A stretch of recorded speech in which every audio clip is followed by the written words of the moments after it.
Irmãos, ultimamente eu tenho visto aqui na internet muitos pastores, profetas, pessoas colocando a sua fé em prática, tentando reproduzir os mesmos milagres que Jesus fez no passado, também nos dias de hoje. E na verdade, o próprio Cristo disse em João capítulo 14, que nós faríamos obras maiores do que ele se nós acreditássemos no seu poder, na sua divindade. Amém? Só que eu tenho visto aqui também muita coisa absurda, você vai ficar impressionado. Uma coisa é a pessoa colocar a fé em Jesus e buscar orar por alguém que está enfermo, orar para que Deus repreenda aquele demônio e expulse ele em nome de Jesus. Outra coisa é colocar Deus à prova. E eu vou te mostrar aqui casos absurdos. Imagine só, por exemplo, um homem desafiar a Deus andando sobre as águas em um rio cheio de crocodilos. Isso mesmo. Imagine só um pastor que pediu para ser enterrado porque ele acreditava que um milagre iria acontecer. Então no vídeo de hoje eu vou te mostrar 5 pastores que desafiaram a Deus e se deram muito mal, infelizmente. Eu vou te trazer aqui também um ensinamento poderoso, vou te dar a minha opinião. Com certeza, se você ficar comigo até o final, você será muito edificado. Amém? Antes, eu só peço que você se inscreva no meu canal. Tá vendo esse botãozinho inscrever-se? Clica nele, do lado vai aparecer um sininho, selecione o sininho e depois clique na opção todas, porque assim você vai receber no seu celular os próximos vídeos que eu colocar. Eu quero te ajudar a entender a Bíblia de uma maneira fácil, simples e com certeza vai mudar a sua vida. Amém?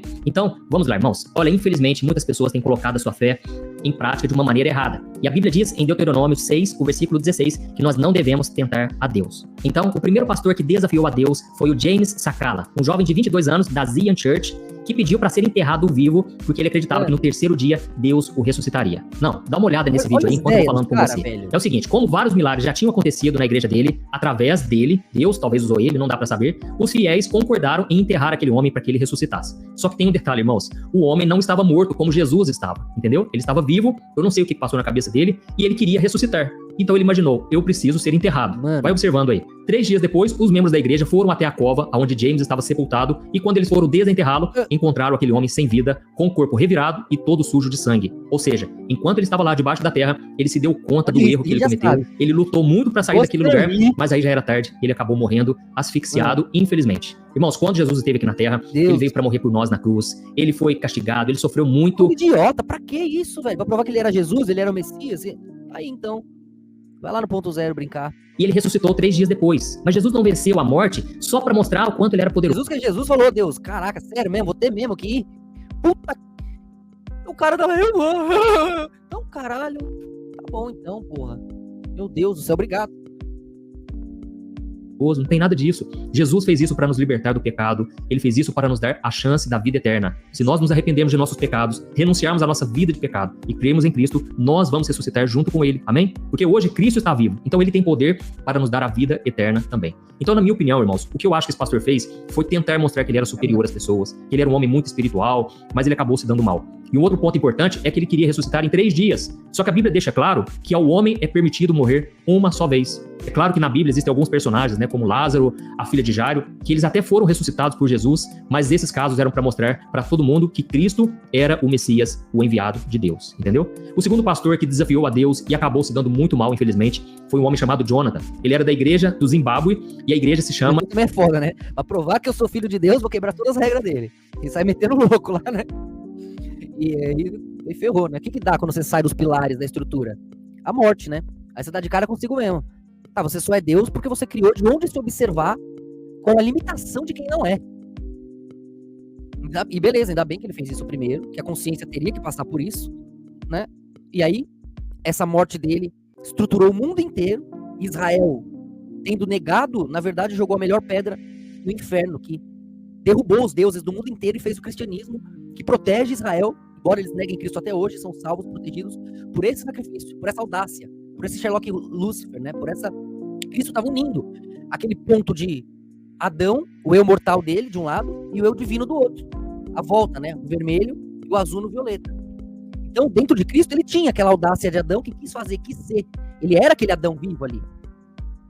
Por outro lado, ele também estava vendo que, caramba, olha o que deu no mundo. Ele já tinha, desde Adão até ali, ele tinha passado, tentado ser Deus de todas as formas. Né? A gente explica aqui. E os judeus sabem, de Ciro II, de Alexandre, de Júlio César, todos os dobramentos que movimentavam o mundo junto com Israel do outro lado. E toda vitória levava a derrota. Toda vitória levava a morte. Só morrendo levaria a vida. Todos os momentos têm que ser supridos pela consciência. O momento da morte é o mais pesado, o pior, que também tem, principalmente deveria. E aí Cristo faz aquilo naquele momento, né?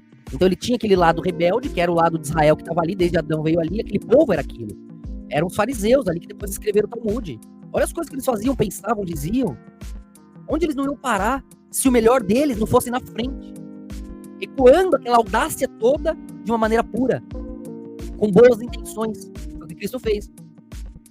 Então, ele tem ele está usando o pecado, as intenções daquele povo, para atuar daquela forma egoísta, tomando o lugar de Deus. Só que a intenção não vinha dele, não tinha aquela maldade. Ele queria, na verdade, ele já tinha feito aquilo tantas vezes, de tantas formas. E é sempre com a melhor intenção. Não é pensando que entendi a estrutura da consciência, vou ficar sugando prazer, jogando o caos ali, ó. Não são esses cabalistas talmudistas parasitas, como boa parte tem sido. Hoje em dia menos, né? Perderam muito conhecimento que tiveram. Graças a Deus também.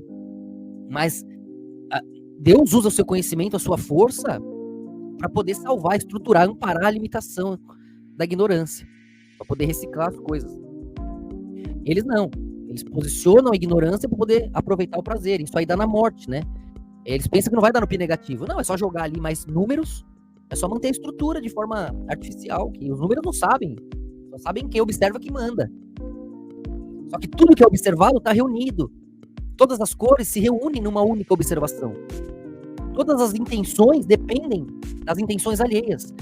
Todos os timbres de cada cor dependem das demais tonalidades. Então, de ação em ação, de intenção em intenção, existe um eu superior, uma coesão, uma soma das cores, das intenções, das ações. Este é Deus. E isso tem que ser autossuficiente. Não tem como você parasitar nenhuma estrutura que também é átomo, que também é o percurso do seu autorama. Você está parasitando a si mesmo.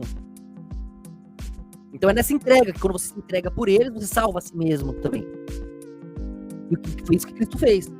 Ele não parasitou as demais nações, povos, como o Talmud manda, ao ponto de serem expulsos da Europa, de todo o país, tantas vezes. Qualquer um que lê o Talmud expulsa eles. Agradeçam que são muitos livros, são gigantescos e ninguém vai sair lendo, a não ser com as denúncias de Satanás aí. Tá cada vez mais fácil. E quando o mundo descobrir que tá descobrindo, eles não vão ter pra onde correr. Porque hoje o mundo é um. Antes ele ia de um país pro outro, ia fazer a mesma coisa lá, depois pro outro, mesma coisa lá, e expulso de mais de 200, como foram. Agora não dá mais. Vai ter que se esconder embaixo das montanhas, das cavernas, no chão, como foi previsto. Vocês dependem de Cristo, da cristandade, para viverem todo dia. Dependem hoje já. Amanhã muito mais. Quando a cristandade descobrir que vocês falam deles no Talmud, que vocês falam deles entre si, onde vocês vão se esconder? Agradeça a misericórdia de Cristo, do Rei dos povos, que os seguram para que eles não destrocem vocês como merecem. Agradeça o poder de Deus, a Torá. Não essa podridão que esses velhos imundos escreveram nessa bosta, que vocês colocam acima de Deus.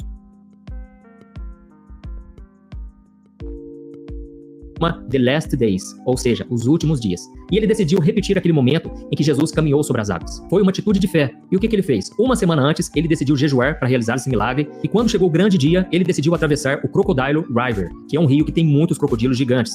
Quando ele entrou no rio, 3 crocodilos surgiram e começaram a atacar o pastor, que ele não pôde fazer nada, e as pessoas que estavam ali para ver o milagre, as pessoas ficaram desesperadas e não tinha mais nada o que ser feito. Quem financia mais é BlackRock e Vanguard.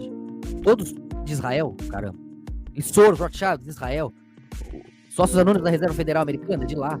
Isso é verdade, mas são talmudistas. A maioria é ateu, eles não são a Torá viva, não são o verdadeiro Israel, não é o verdadeiro povo de Deus, não são verdadeiros judeus. Esses vão se arrepender e voltar pra Deus e ver, caramba, o Messias tá aí salvando a gente todo esse tempo. Sem o nome de Cristo não teria Israel, não teria a gente em nenhum lugar. Seríamos destruídos sem o nome de Cristo, sem o poder de Cristo. A gente já vivia muito tempo antes de Cristo. Vivia sob a proteção de quem? Júlio César? Alexandre? Ciro II? Vocês sempre viveram dele, que mergulhou no inferno para salvar vocês, bando de ingrato. Então, assim como no caso da ressurreição de Lázaro, Jesus tinha um propósito ao andar sobre as águas. Jesus não estava ali entediado, sem nada para fazer, e ele pensou assim, eu vou dar uma voltinha em cima das águas aqui. Não, Jesus tinha um propósito, como em tudo que ele faz, né? E o primeiro propósito dele era mostrar para os discípulos a sua divindade, mostrar que ele tinha poder sobre todas as coisas, já que nenhum ser humano consegue andar sobre as águas, não é assim? Então, quando ele andou sobre as águas, era para mostrar também o poder dele sobre a natureza, mostrando mais uma vez que ele era o filho. Nos causou pra caramba, mas era o momento, era para isso. Ele fez um sacrifício de meter o Sherlock Lucifer no lugar daqueles rabinos que não aguentariam o que ele aguentou. Então ele foi no lugar. Vocês estão no lugar de Deus? O que sobra, a escuridão, a morte, o vazio, a agonia, que vocês jamais aguentariam. Ele aguentou no lugar deles pra estar salvando eles até hoje, como vem fazendo.